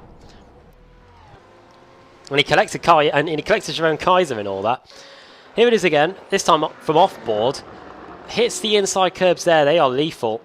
Then he hits that inside curb, and Jerome Kaiser had already crashed by this point. I wonder why he would have done. I don't think in any way what he did has led to Janssen's demise. What's he going to do here? Oh, Wiggle of Death. At least he doesn't hit anything. Very unsynchronized crashing there by this immortal small time car and Carl Janssen. What this all does mean is that Brian Lockwood is back into the podium positions. Who would have thought that after his early pit stop? Christian Schallender's 4th, Brandon de Bone's 5th, Laszlo Kotrox is now in 6th, and now it's Carl Janssen down in 7th place after all that. Yeah, and I think Janssen's got quite a bit of damage as well. If he goes nose forwards into the wall, and then just the nose takes all the impacts, it's not too bad. Of course, it is quite bad around this circuit because a bit of drag can heavily compromise you. but it's mainly that steering damage that he needs to be aware of. We'll look at his lap times. His sector 1 was about 0.3 of a second off. His sector 2 maybe 1/10 of a second off. Sector 3 a couple of tenths of a second off. So he is losing time, his Carl Janssen, no doubt about that. Maybe 0.8 of a second per lap. But Lewis Bibby might, he's 1.6 seconds behind at the moment with this entourage as well, all trying to catch up to Janssen. All of a sudden, from all battling for 8th place, 7th place has become available. Yeah, now this is the fight for 9th. Or 8th, you could say, because Bibby might not be out of the woods totally yet. Now that Ross McFarlane has got past Nicholas Helm. Just a quarter of an hour to go then in this race meeting at Monza. We have now less than a sprint race to go in the World GT Championship.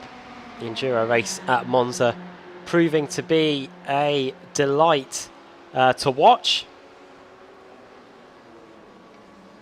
And just getting the calendar up now for a quick reference for you so we can give you an update on where we're heading to as the season continues. We'll be back in a couple of weeks because it's a Sim Racing Expo next week. Then I believe it's week 13. And then we finally reconvene at Spa for 3 20-minute sprint races around there. That will be fun. Motegi in early October. Kota. And then on the 21st of October, we go to Silverstone. We're in America Bend on the 4th of November. Then Okayama in Japan. We return to the land of the rising sun. Then we go to the Glen on the 18th of November. And then we end the season with the penultimate round at Montreal in Canada. And then we go west to where the IndyCar Series is hosting its final race meeting of the season. We go to Laguna Seca to bring the curtain down on a mammoth Season 6 of the World GT Championship. Yes, I've got the wrong calendar up. It was amended earlier on in the season. Oh, no. I'm sure you've got the correct one, Adam. I'm looking at the one on the website, but I think the one that you've got is correct, that they edited it a little bit. Just to fit in the week that Tines Janssen, dear, he's had to come into the pits. Of course, these drivers do get one faster pair. So the question is, did he use that faster pair? I assume, by the fact that he's come into the pits, that he didn't use the faster pair earlier on. But this is a long pit lane, one of the longest, or one of the biggest deficits that you lose. Oh, wow, he's got out of the car, I think. Yeah. That's Carl Janssen. It's not out of the race, is he? I mean, his pace was not atrocious. He may have still got a top 12, but there you go, Carl Janssen, who's had a tricky championship. A couple of times it seems to have kind of got going a little bit, but then quite suddenly gone spectacularly wrong. And once again, a frustrating day for him when I think he may have been the fastest driver out there, and certainly a podium at the checkered flag would have certainly been due. Well, I was about to wax lyrical over... moment for Chris Wood. So he goes across the chicane.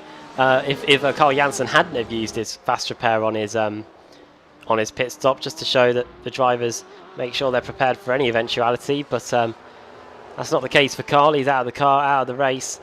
He does get the points for the 45 minutes that he did do, and he'll take them to Spa in a couple of weeks' time.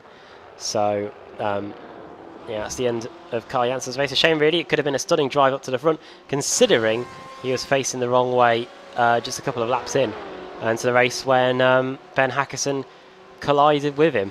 Let's have a look at the cars that are out of the race. And Ashley Blake Hood didn't start. Matt Bunn slammed into the side of one of the Nomad Sim Racer cars, and he retired on the spot. Ben Hackerson out of the race after his crash with Janssen. Mike Gray out, Pete Newman out. We saw what happened to him. He had that spin on the exit of Ascari. Ethan Bass is still going. He's just been into the pits a few times. Michael Blake now in the pits. Not too sure why. Dave Baker into the pits. Now, he hasn't gone off. He has lost a few positions, though. Oh, he did just use his fast pay. He had a bit of damage on that car. I don't know how he's managed to picked that up. Didn't look too bad on the Porsche. Maybe this is where it happened. He was running, I believe, in 14th place. Oh, well, has he... Oh, maybe really? that's all the damage there is. I mean, Yeah. those curbs are big, and he's just hit them at the wrong angle and really ruined the car. I'm shocked that that's a meatball. I mean, and it must have been a meatball because you can always go to the end of the race with that much damage. Cost you a bit of time per lap. But no, that must be a meatball flag. Maybe a little bit of steering damage, not quite sure. And yeah, really unlucky for him. But, I mean, you can talk positively about these drivers. Some of them are prepared for the future and don't use their fast repair at the first stop.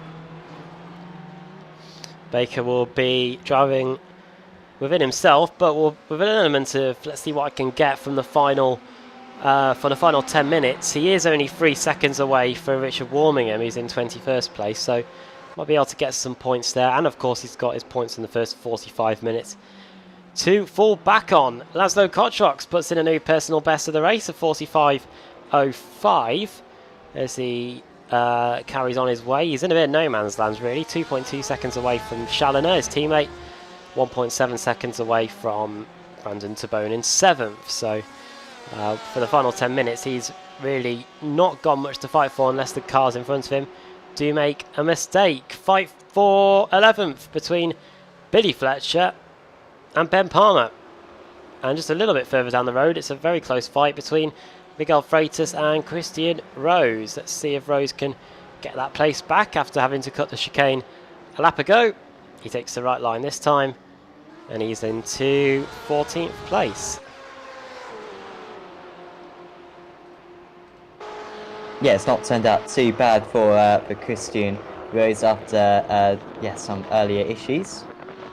Apparently got 3 stops for Mark Fletcher. I seriously doubt that's the case, but that's what my timing is saying. But no, I think he's just come into the pits one time. Oh, of course, full credit to Mark Fletcher out there. Remember, he is quite heavily injured, and he is still running in 13th place and gained 10 places from his start. So certainly a lot of admiration for that, and will keep himself in the championship as well, no doubt, with Kos Janssen struggling today, and a couple of the other championship rivals. Not sure if they're actually attending today, so I don't think anyone apart from, of course, Challoner and Doka are going to score absolutely massive amounts of points, and Lockwood's a little bit far behind, so not too bad for Fletcher today. Beats is trying to save out with Christian Rose. Remember, Rose finished 2nd place last season, and maybe it's just been a little bit overawed, I think, by the absolute pure pace of so many of these drivers. The strength and depth amongst the probably best 10 drivers is so strong. Christian Rose's normal just attrition, pounding out the top 10 results, it hasn't quite been good enough this season. But in the Endurance, I think he did well at Bellar, and he's doing decently well today as well. Might get even better for him here. Over the line, see if he can get 14th into the first corner. That Porsche has got the slipstream, it's got the speed, it's got the braking ability, the BMW I should say. And he's got the place clear before he even gets to the second part of the Rettifilio. So Freitas up into 14th. And even then he's been able to put 4/10 of a second ahead of Mark Fletcher. Here's our leader though, on completely the other side of the track. Puts in a new personal best, and I think a new fastest lap of the race as well. 1:44.71 for Keith Camilleri. And the laps are just over 100 seconds long, and with 6.5 minutes to go, there aren't going to be many more tours left for the KC Racing esports driver. Fight between Palmer and Fletcher. Looks like Fletcher has just been repassed. By Ben Palmer. So Palmer into 11th, 11 places gained. Billy Fletcher back down to 12th, where he started. Biggest mover in the field. We had an update on that earlier. It is quite a few. 12 places gained for Nicholas Helm and Chris Wood, and for Jake Blackhall. Here he is getting by Ben Gregory for 23rd place. Next car after that, Ben Palmer with 11 places gained. And then after that, a few cars have gained 10 places. And Mark Fletcher in the Radicals Online Motav cars gained 10 places as well. So a few cars have been on the move today. do we know how many pit stops Gregory has made? Because he was running quite high up earlier. And my screen's got him taking 4 pit stops. I doubt that is the real number of pit stops he's actually made. No, he was running really high up. And of course now, the top running Pro-Am driver is Chris Wood up in 16th place. Second place is still Gregory. So a few of these Pro-Am drivers struggling a little bit today. Next, Blackhall, Woodhouse, Underhill and Kaiser. Quite a few of them all together. In fact, it looks as though the only Pro-Am driver who isn't going to be lapped today is going to be Chris Wood. So it will be very good for his championship laps. Of course, the championship leader in that category is currently Chris Wood. So he would really extend that over Matt Bunn and Michael Blake, who have both had some issues today. Gregory's done 2 stops, by the way. Right, so that would explain why he's so far down. But he did win the 45-minute race, I think. In the Pro-Am category, yes, you are right, yeah. Daniel Kraft has crashed, and Ethan Bass has come into the pits again here as we enter the closing stages. Before we see what happens to Dan Kraft, let's see the potential resolution of this fight. Maybe wait until Retafilio, I'd say, to Billy Fletcher. And I think he might have just heeded that advice coming through the final corner. Not that I'm giving advice to Billy Fletcher, I'm just trying to see what he might be doing. Onto the front straight then.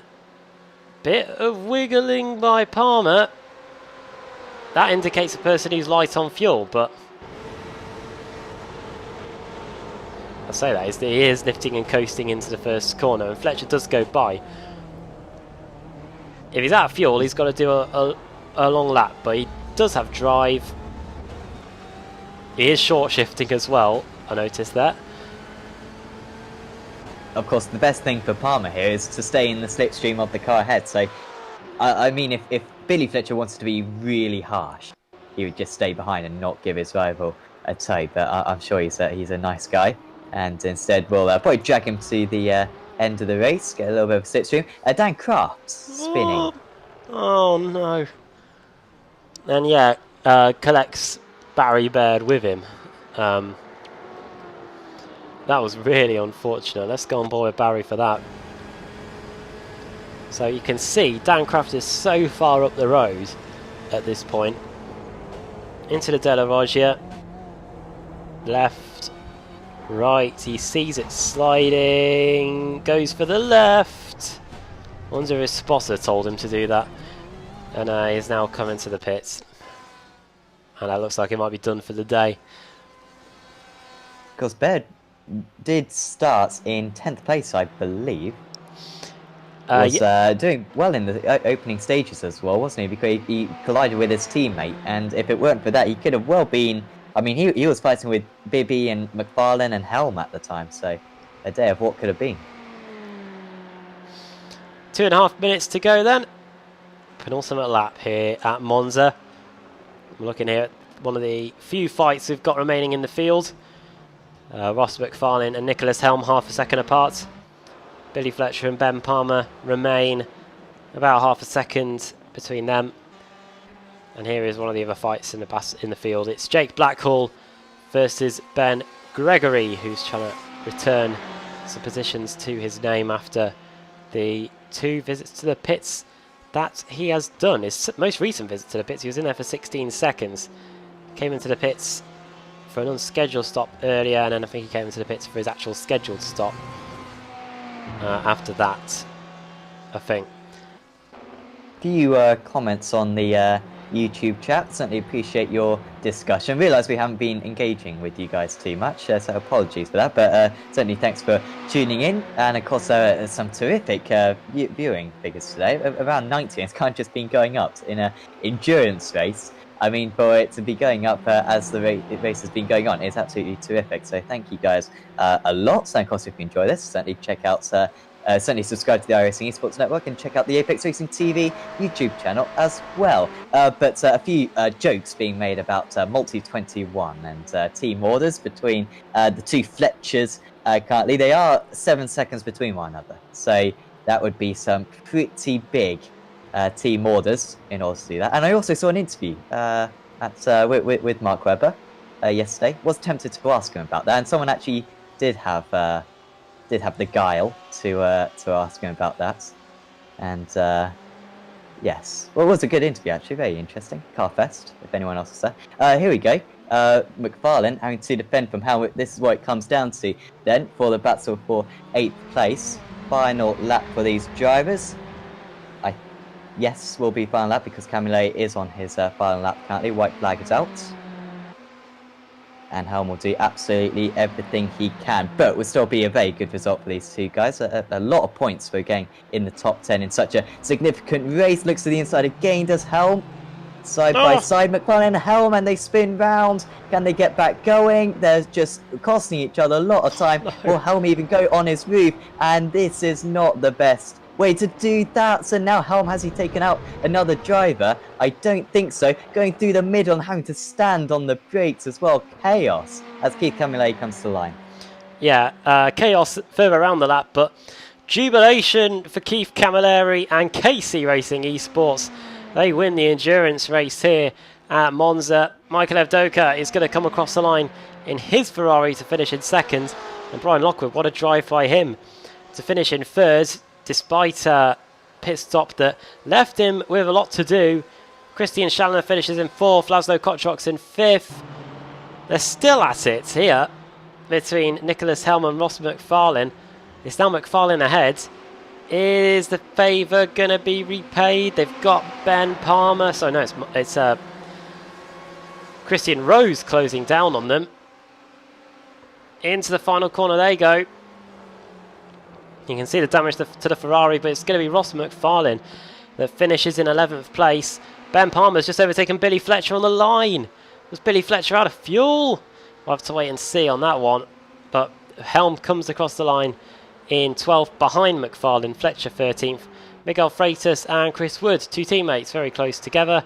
Richard Kafenku and Daniel Kraft are very close here. 18th and 19th. KC Racing Esports versus Seco Evolution. It's going to be Kafenku that heads home. Daniel Kraft, who finishes in 19th place. But a late race overtake just before the flag that saw Fletcher finish ahead. I'm just trying to find it on the thing for you. Yeah, so Billy Fletcher getting 10th place right at the end there. After not really being in the top 10, I think, for the entire 90 minutes, but just nicks that one right at the front. Now here it is. Running on board Ben Palmer. Fletcher. Oh! Well, that's the car we were wondering about with getting involved in that mess. He managed to just about avoid it, Palmer. Carries on his way. Oh, God, is this as quick as we can go? Play music over the top of this. Oh, yeah, you can see. You can visibly see it. I'm now trying to find Fletcher on the thing. He's already weaving about at this point. On board, here we go. This isn't to the revs.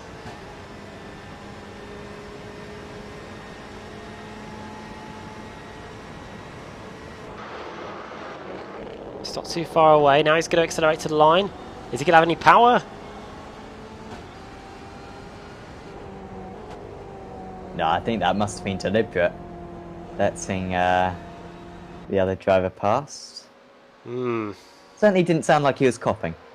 No, it definitely did, and I'm just trying to work out why he would do that. Did they collide earlier? Who knows? But still, what a great race. The race is over. Let's bring up the finishing order. Keith Camilleri wins for KC Racing Esports. A fantastic job by the Maltese driver and for the team. Michael Evdoka finishing in second. The American Brian Lockwood finishes in third. Christian Schallner in fourth and Laszlo Kotrox in fifth. Sixth for Brandon Tabo, and then Lewis Bibby in seventh, and Steve Baxter in P8. Triple Eight wouldn't have it any other way. Ben Palmer in ninth and Billy Fletcher in 10th. Ross McFarlane, the Scotsman, finishes in 11th. 12th for Nicholas Helm, then Mark Fletcher in 13th. 14th for Christian Rose, and then the cars that were over a minute behind. Miguel Freitas heads home Chris Wood, who wins the Pro-Am category today. Pete Harrod in 17th, then the Romanian Richard Kofenko, who started on the front row, finishing in 18th place. KC Racing Esports bookends the top 18. 19th for Daniel Kraft, 20th for Rich Warmingham, Dave Baker in 21st place, and then a lot of Pro-Ams. Jake Blackcall, Ben Gregory, Mark Woodhouse, Simon Underhill, Jerome Kaiser, Danny Henney, Ethan Bass, who made a few visits to the pits today. Then Barry Baird, Michael Blake, Carl Janssen, 8 laps down, a few crashes on the Variante Ascari, putting pay to his afternoon. Then Pete Newman, Mike Gray, Ben Hackerson, Matt Bunn, and then Ashley Blakehood not taking the start. The next Enduro race, good question. I think obviously it is some way away yet. Just trying to work out which one it is. I think I might need a different document for that one. But I mean, on my schedule, it would be Spa, but Spa, according to your schedule, is the next round, I believe. Yeah, I think there is one left anyway. I think we have 3 Enduros in the calendar, so I think there is one more left before the end of the campaign. Right. Do we have any interviews? We do. We have the American, Brian Lockwood, in the interview room. So we can drag him up for a quick chat. He finished on the podium today. A well-deserved podium, in fact, as well. Brian, welcome. An interesting race for you. Started at the end of the first stint, you're up in 3rd place. Then after the one round of stops that we had, you were down in 7th place, and then by the time the checker flag was out, you were back up to 3rd again. So an intriguing hour and a half for you. Yeah, intriguing for sure, and that was one of the toughest races I've had lately. They've all been tough. It's just been one after another. But yeah, I think I started P5, and Michael in P6 had an awesome start. He jumped me, and I think he got Carl on lap 1. So I was just holding on to that 6th place. Something happened to one of the front runners early, so I moved up to 5th, and I was just doing everything I could for the first stint to hang on to the back of that field. They were all really, really fast. Carl, I don't know how he was making that BMW go so fast. The Ferraris I expected, but that was really tough. And then, pit stops happened. I ended up back in 7th or 6th. Then made my way past Christian, made my way past who I forget if it was Laszlo or no, it was Brandon. Brandon I had to pass. And Carl was just really far away, so I was lucky for me, sucks for him that he had that incident late in the race, but I'm super happy with the podium for this one. Yeah, why did you lose those places during the stop? Because I was having a look at the pit stop times, and they weren't shocking. In fact, they were quicker than some of the cars that were in front of you. But was it the fact that you came in a bit early that resulted in that? I think so, and I was really getting run down by the cars behind me, which is why I came in a little early. So I just figured I'd not let them get too much draft on me, make my stop, kind of get a mental reset, and that's what ended up happening. Somehow it seemed like I gained a lot of pace on the guys I was racing after the pit stop. Not sure how that happened. Maybe the setup was just a little better with a heavier car. But yeah, I lost some time there, had to make it back. Carl, I know Carl was saving a lot of fuel. I don't know about the other guys, but I believe that's why Carl got so far ahead. I think he was 3 or something seconds ahead of the next guy in that field. So We got a couple of weeks off now. I think the next race is at Spa in a few weeks' time, but nonetheless, we'll be back. We'll be heading over there. Plus, we'll be back to the free 20-minute races as well. So almost a change of mindset, really, to go from one of these races into back to the sprint race format. yeah, absolutely. And after Imola, I'm not so sure I'm looking forward to it because this did go pretty well for me. Oh yeah. But, hey, it's all in good fun, and I think all of us are going to adjust our driving a little bit after what happened last week, so it should be fun. Oh, great. I'm looking forward to it. Well, before we let you go, do you want to send a quick shout out on behalf of you and the Racecraft Esports team? Yeah, shout out to everybody on the Racecraft Esports team. Shout out to Medi in particular who helped me with fuel today, and Marco for the hashtag Marco setup. He wasn't able to participate or do a whole lot in the week leading up, but we repurposed the setup that we use for pre-qualifying for the series. So thanks to him as well.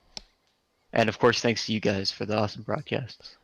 No worries, and yeah, well done on the podium today. Plus, of course, whatever position you were in at the 45-minute mark, 'cause I think points got handed out for that as well. So it might have done your championship quite a bit of good here today. So yeah, we'll see what that leads to, and yeah, all the best for Spa in a couple of weeks' time. Absolutely. Thanks, Adam. Thanks, Sam. Brian Lockwood there, and wonder if we'll wait the arrival of anybody else. But Sam, your thoughts on the evening? Of course, these enduro races come along. They come along rather quickly. All of a sudden, we've done like 3 or 4 20-minute sprint races, and then we look at the calendar, and it's time for another enduro race. But yeah, what did you think today? Yeah, it was absolutely terrific today, as it usually is in this series. And yeah, just a reminder to me how how competitive this is. Keith Camilleri, of course, came away with both of the race victories. That's going to be really good for him in the championship. Docker in second and Lockwood in third. And it's just so difficult to call who's going to be at the front in each of these rounds. And with everyone having such difficulties, I mean, we're at the We're over a third the way into the championship, maybe 40%. Six races completed out of 15, I believe. Do the maths. And we have no clue who's going to win this championship. And it's absolutely terrific. That's how it should be. All the drivers at the front are super close. And of course, we had battles all the way down the field as well today. That midfield tussle, particularly between drivers in about 7th and 12th places, was absolutely awesome to watch. And bring on the following weeks. Disappointed that this series isn't going to be on next week, but good that it's going to be on for pretty much the rest of the year. Yeah, it's going to be a shame. If any of the drivers in the championship are heading to the Sim Racing Expo this week, do make sure you either look me up and see what I look like, and then come and say hi to me, or just say hi to me anyway. That came out. It is weird seeing commentators' faces, I must say, because I mean, Adam, for example, with you, I mean, I expected you to look somewhat like yourself, but not 100%. But I mean, it's just really weird. I've watched a lot of commentaries on tennis and stuff. Haven't seen people's faces for 10 years. And you see it, and you're pretty astounded. Well, there you go. Yeah, I do admit that Facebook profile picture may be a couple of years old. Yeah, I look something like that. I was in university at that point. But yeah, come and say hi to me if you do see me at the Sim Racing Expo. I'll be with most of the ERT team for that. I'll be tagging along with them. I think they have a few drivers like Jamie Fluke and all that in some of the Sim Racing Expo events. So I may be hanging around there. Yeah, my usual partner in crime, Andrew Woodhouse, isn't going to be here this year. So yeah, if I'm lonely at all, then yeah, you can see me there. But that's enough of my rambling, and I think we are out of time. So before we go tonight, a reminder to give this video a like if you've enjoyed it, and subscribe to the iRacing Esports Network. There's plenty more content too over on the Apex Racing TV YouTube channel. I think I'll give that a bit of a plug. So make sure head over there to see any of the other content that we've got. We do showcase some of it here on the iRacing Esports Network, and there is plenty more over there too. Myself and Sam will be back in a couple of weeks when the series reconvenes at Spa-Francorchamps for the latest instalment of the World GT Championship. That will be on air at 8:10 BST. So here we are then, the end of the second enduro race of the season, and a victory on the board for the KC Racing Esports team. A fantastic drive by Keith Camilleri, pole position, fastest lap, and most importantly, the race win. We'll see if he can carry this form onwards to Spa in a couple of weeks' time. But for now, from me and from Sam, here at the Autodromo Nazionale di Monza in the World GT Championship, it's bye for now.